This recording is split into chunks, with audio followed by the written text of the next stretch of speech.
ऐसे व्यक्ति को उन 15 दिनों तक उसको भी व्रत नियम करना चाहिए, क्योंकि जगन्नाथ जी प्रसाद नहीं पा रहे हैं तो हम भी नहीं पाए, हमारी भी एकादशी पुष्ट हो जाए उसी में, ऐसी भी भावना है। अस्वस्थ क्यों होते हैं श्री जगन्नाथ भगवान? भगवान को कभी अस्वस्थता हो सकती है? श्री ठाकुर जी के ऊपर कभी किसी भी प्रकार की अस्वस्थता का भाव कैसे आ सकता है? वो साक्षात महाप्रभु हैं। तब प्रसंग सुनाया जाता है भक्त श्री माधव दास जी का। श्री जगन्नाथ भगवान के परम वैष्णव भक्त हुए श्री माधव दास। बहुत सुंदर चरित्र है। कन्नौज के एक विप्र कुल में जन्म हुआ श्री माधव दास जी का। बहुत ध्यान पूर्वक सुनो। जिनको कथा पता है अच्छी बात है, जिनको नहीं पता है वो सुनो, जिनको पता है वो फिर से सुनो।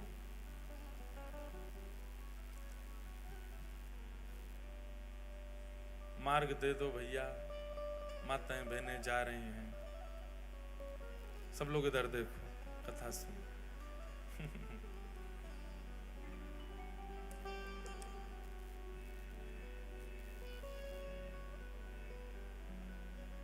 कथा से कोई जाता है तो मन तो होता है कि इनको पकड़ के बैठा दें, पूछ लें भैया क्यों जा रहे हो, पर सबके अपने अपने काम होते हैं। लेकिन फिर मन में बात आती है कि भाई 7 दिन की कथा हो तो ठीक भी लगे, 4 ही दिन को आए फिर भी जा रहे हो, अब तो बैठ जाओ, अब मत उठना कोई। हाँ, अब जो उठ गए वो चले जाओ, जो नहीं उठे वो बैठे रहना। ध्यान से सुनो। श्री गिरधर लाल जी रथ में बैठे हैं आप लोगों के लिए, इसलिए भाव से कथा सुनो। बोलो गिरधर लाल प्यारे की। कन्नौज के विप्र कुल में जन्म हुआ किनका? माधवदास। श्री माधवदास जी का चरित्र आता है कि आप बड़े विद्वान थे,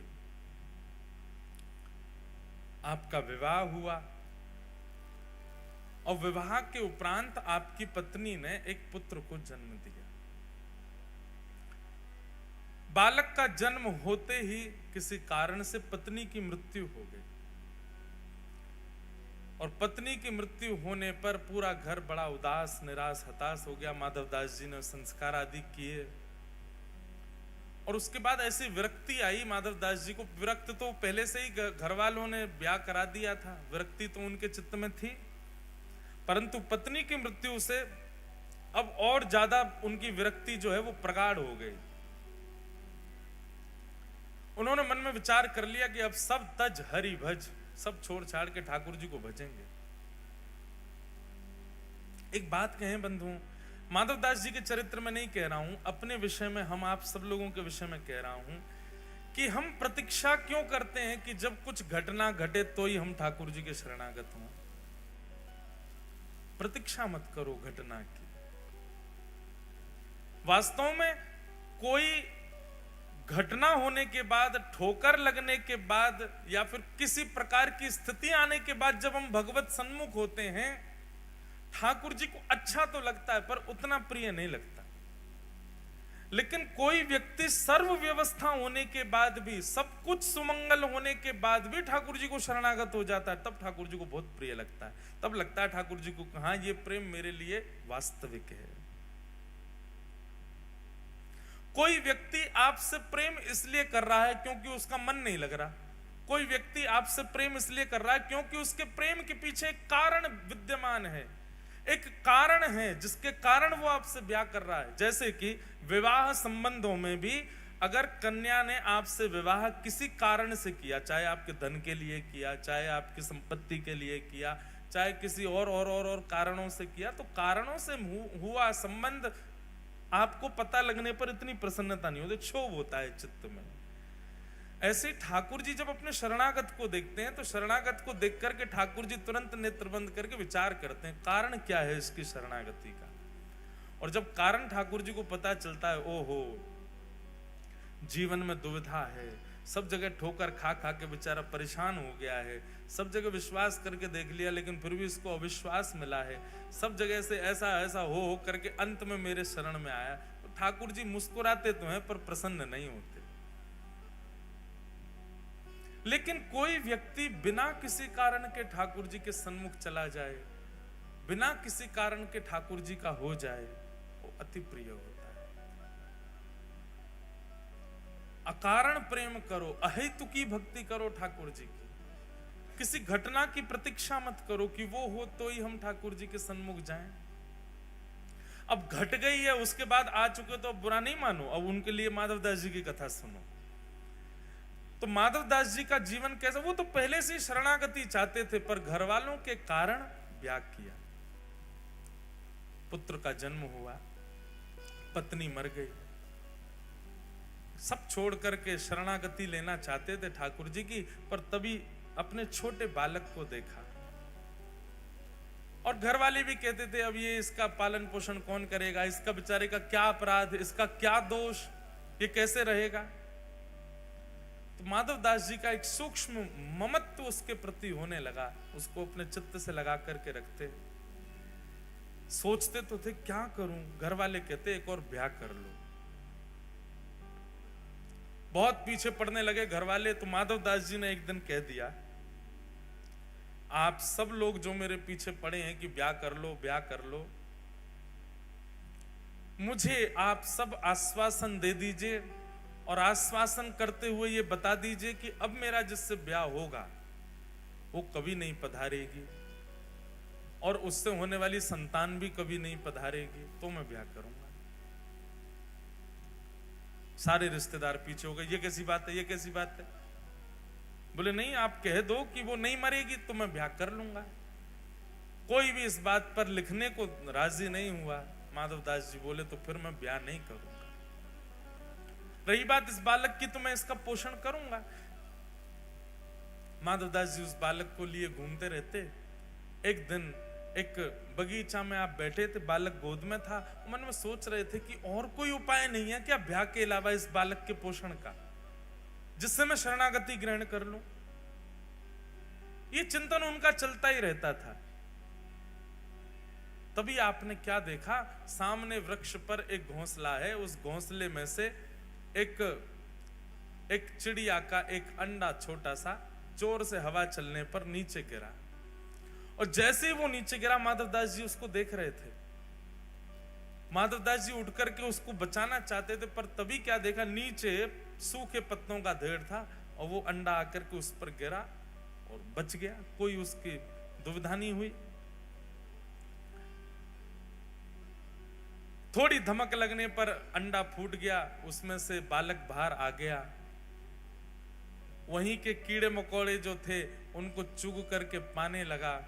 माधवदास जी के मन में बात आई, बोले हम बेफिजूली की चिंता करते हैं कि इसको कौन पालेगा, इसको कौन रखेगा, इसको कौन संभालेगा।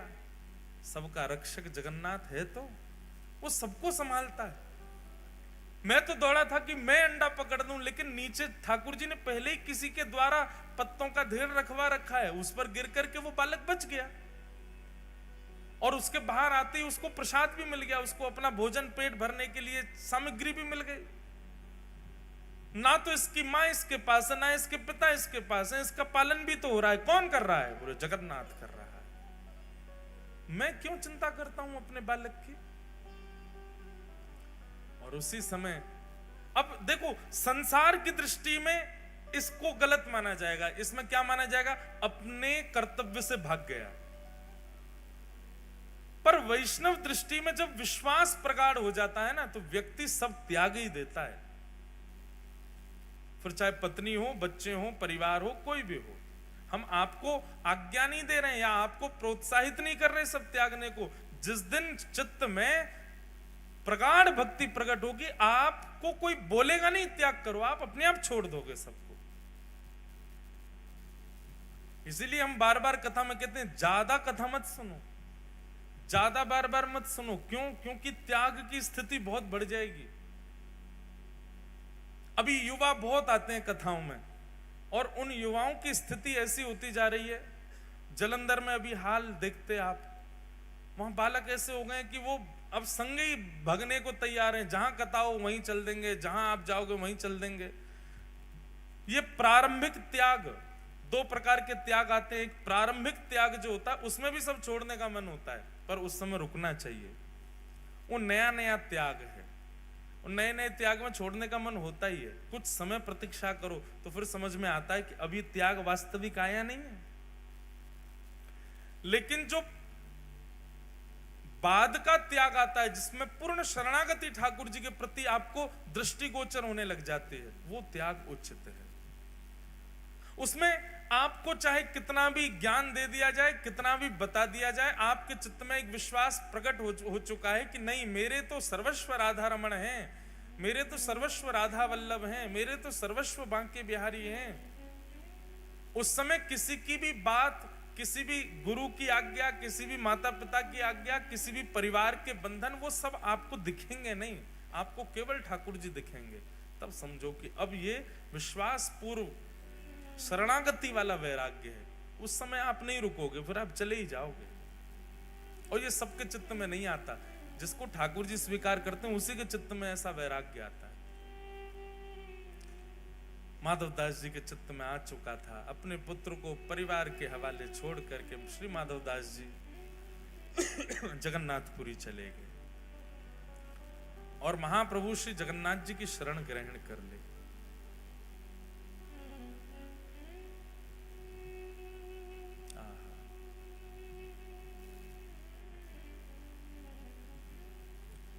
गिरधर ही गुणगान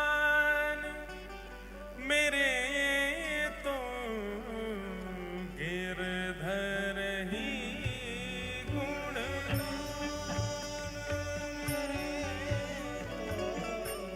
गिरधर ही गुणगान मेरे तो, गिरधर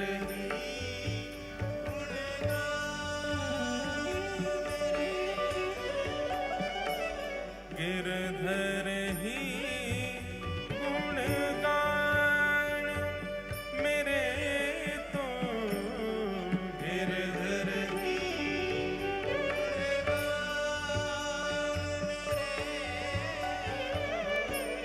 यह मूरत खेलत नैनन में, सब लोग गाओ।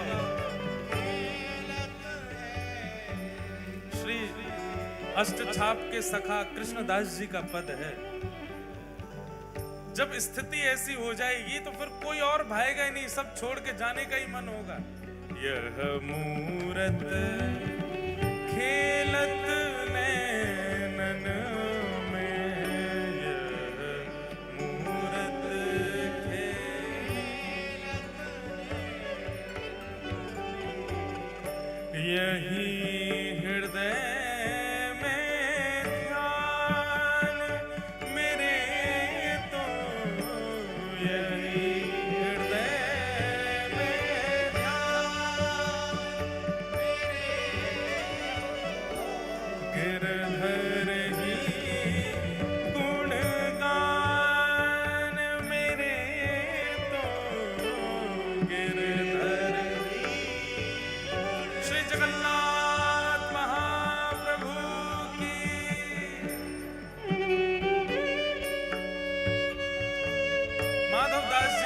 हो चुकी है ऐसी।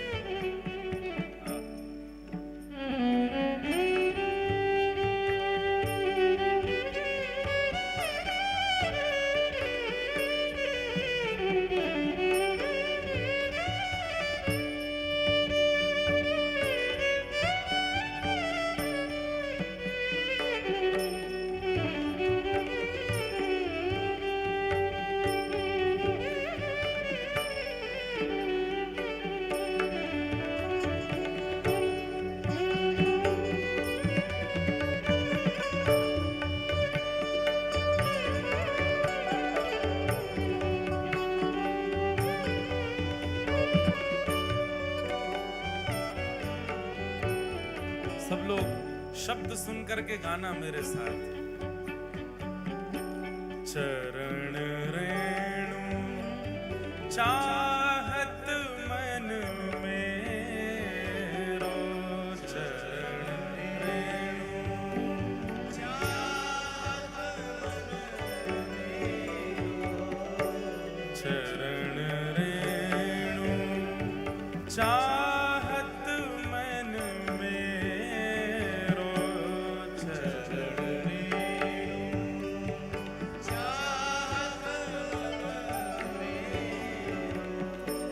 यह दीजिए दान मेरे तो, यह दीजिए दान मेरे तो, कृष्णदास के जीवन गिरधर,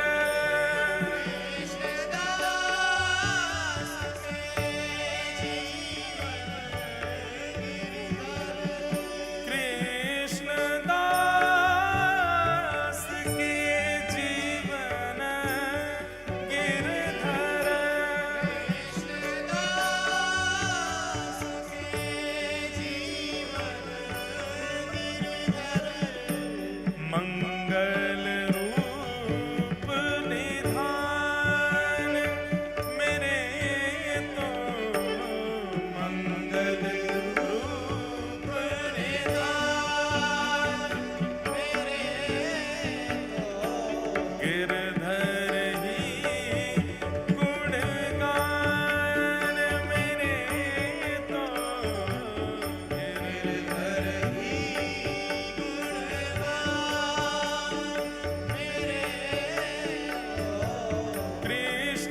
कृष्णदास के जीवन गिरधर, कृष्णदास के जीवन गिरधर, मंगल रूप निधान मेरे तो, मंगल रूप निधान मेरे तो, गिरधर ही गुणगान मेरे तो, गिरधर ही गुणगान, गिरधर ही गुणगान, गिरधर ही गुणगान।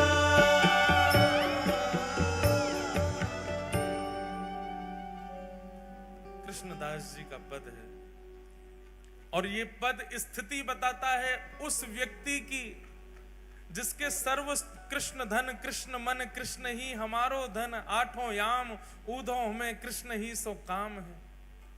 जिसकी स्थिति सर्वस्व श्री कृष्ण बन चुके हैं वो ऐसा ही हो जाता है। भैया एक बात हमारी सुनो, अपने ठाकुरों को, आप सबके घर में ठाकुर जी हैं, श्रृंगार एक बार को कम धारण करा दो चलेगो, भोग एक बार को सामान्य लगा दो चलेगो, पर ये रसिक जनों की वाणी जरूर सुनाओ, अपने ठाकुर के आगे बैठ के गाया करो। मैं कथाओं में कहता हूं बार बार, इन पदों को सुनकर के ठाकुर जी प्रकट हो जाते थे और सामने खड़े खड़े कृष्णदास गा रहे हैं और ठुमक ठुमक करके श्रीनाथ जी नृत्य कर रहे हैं, सूरदास जी गा रहे हैं, ठाकुर जी थोड़ी पे हाथ धर के सामने बैठ के सुनते थे, कुम्मन दास जी गा रहे हैं, ठाकुर जी लपक के गोद में कूद पड़ते,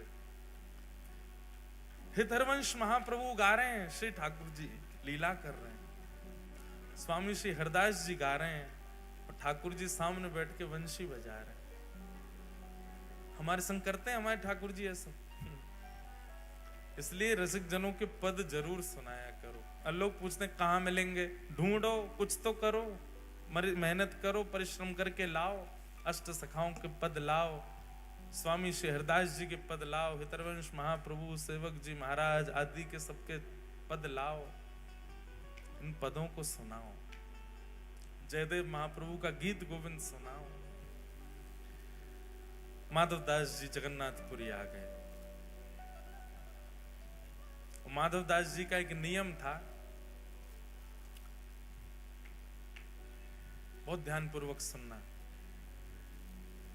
माधवदास जी जब जगन्नाथपुरी गए तो 3 दिन तक महाप्रभु जगन्नाथ जी को उन्होंने दर्शन नहीं किया। जगन्नाथपुरी पहुंचे, पहुंचते ही जगन्नाथ जी का श्री मंदिर देख करके रोने लगे और रोते रोते समुद्र के किनारे बैठ गए और जाकर के अपने आप को कोसते हुए रुदन करने लगे। किसी ने पूछा माधवदास जी ने दर्शन क्यों नहीं किया? बोले माधवदास जी अपने मन में विचार करने में 21 वर्ष का हो गया, अपने 21 वर्ष मैंने विषय भोग में व्यतीत कर दिए, जगन्नाथ जी की शरण में पहले क्यों नहीं आया? इस उदासी से बैठे जगन्नाथ वहां समुद्र के तट पर जाके और अपने आप को दंड दे रहे हैं, ना कुछ पा रहे हैं, ना कुछ